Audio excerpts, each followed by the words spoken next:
Simple, complex and কম্পাউন্ডের আজকের আমরা শেষ পর্বে আছি অর্থাৎ টেকনিক 7 টেকনিক 7 পর্বে আছি। টেকনিক 7 পর্বের সূত্রটা প্রায় সময় পরীক্ষা আসে।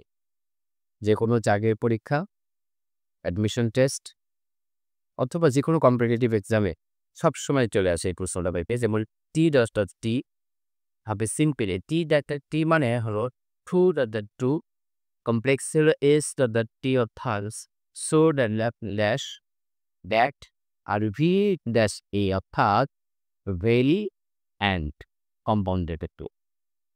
আমরা দেখি সো ড্যাশ টু এর ক্ষেত্রে he is too weak to walk. এই যে টু আর টু সূত্র ব্যবহার করা হয়েছে, এই সেন্টেন্সটাকে আমাদের কমপ্লেক্স করতে বললে আমাদের কমপ্লেক্সে কি ব্যবহার করতে হবে? সো আর দ্যাট ব্যবহার করতে হবে। যেমন আমাদের সাবজেক্ট কি আছে এখানে দেওয়া, সাবজেক্ট আছে হি, ভাব দেওয়া আছে কি ইজ, ব্যবহার করলাম ই আর ইজ। এখন টু এর পরিবর্তে কি ব্যবহার করব? তো সো ব্যবহার করি। ওকে, এবার জাংশনটা কি ছিল আমাদের?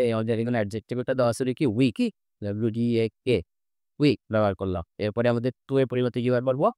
দেন। এই জায়গাটাতে আসার পরে আবার কি লিখছি? সাবজেক্ট প্লাস ক্যান নট অথবা কুড নট। তো দেখো এই সাবজেক্ট কোন সাবজেক্ট? পূর্বের সাবজেক্ট। এই সাবজেক্ট কোন সাবজেক্ট? পূর্বে, ফার্স্ট ক্লাসের সাবজেক্ট। আর ক্যান নট কুড নট ভার্বের উপর ডিপেন্ড করে, তাই না? ভার্বের উপর ডিপেন্ড করবে যে ক্যান নট নাকি কুড নট হবে। তাহলে সাবজেক্ট কি ছিল আমাদের আগে? কি ছিল, তাই না? আর ভার্ব কি ছিল? ইজ ছিল, প্রেজেন্ট ছিল, অর্থাৎ কি হবে এখন? Can not, can not. আচ্ছা, তারপরে কি ছিল? টু এর পরে কি ছিল? অক। আনসার হলো কিনা? He is so weak that he can not walk. করতে পারলাম? আচ্ছা, এখন কমপ্লেক্স যদি করি তাহলে কি হবে? সাবজেক্ট হবে ই, ভার হবে ইজ, সো এর পরিবর্তে কি বসবে? কি ভেরি। আর উইক তো উইকের জায়গায় থাকবে, অ্যাডজেক্টিভটা চেঞ্জ হলো না। এরপর জ্যালের পরিবর্তে কি বসালাম আমরা? অ্যান্ড। এর ফলে যা ছিল তাই, কি ক্যান নট আর। তবে এই জায়গাটাতে মনে রাখতে হবে যে কমপ্লেক্স থেকে কম্পাউন্ড, আমি বারবার বলতেছি প্রত্যেকটা রুলস চ্যাপ্টারে, কমপ্লেক্স থেকে কম্পাউন্ড আসতে সহজ হবে। এটা যখন সিটেন্স থেকে তুমি ভাববা তখন একটু ভেবে দেখো কি সাবজেক্ট কমপ্লেক্স সেন্টেন্সে, কম্পাউন্ড সেন্টেন্সে দুইটা প্রিসিপল প্লাস লাগবে। এক্ষেত্রে সাবজেক্ট কি ছিল আমাদের? এ ছিল, ভার্ব কি ছিল?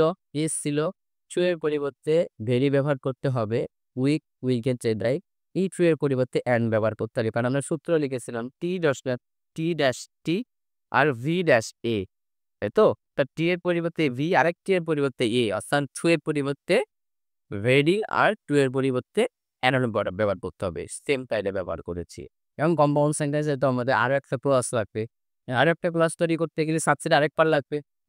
তাহলে সাবজেক্ট আমরা ফার্স্ট সাবজেক্ট যেটা ছিল সেই সাবজেক্টটাই ইউজ করতে হবে। বলছি পূর্বের সাবজেক্ট অনুযায়ী হবে। সেই হি ব্যবহার করা পড়বে এখানে। আর ভার্বটা প্রেজেন্ট টেন্সে থাকার কারণে এখানে ক্যান নট ব্যবহার করা হয়েছে। আর এখানে তারপরে অবজেক্ট আসলো তাই।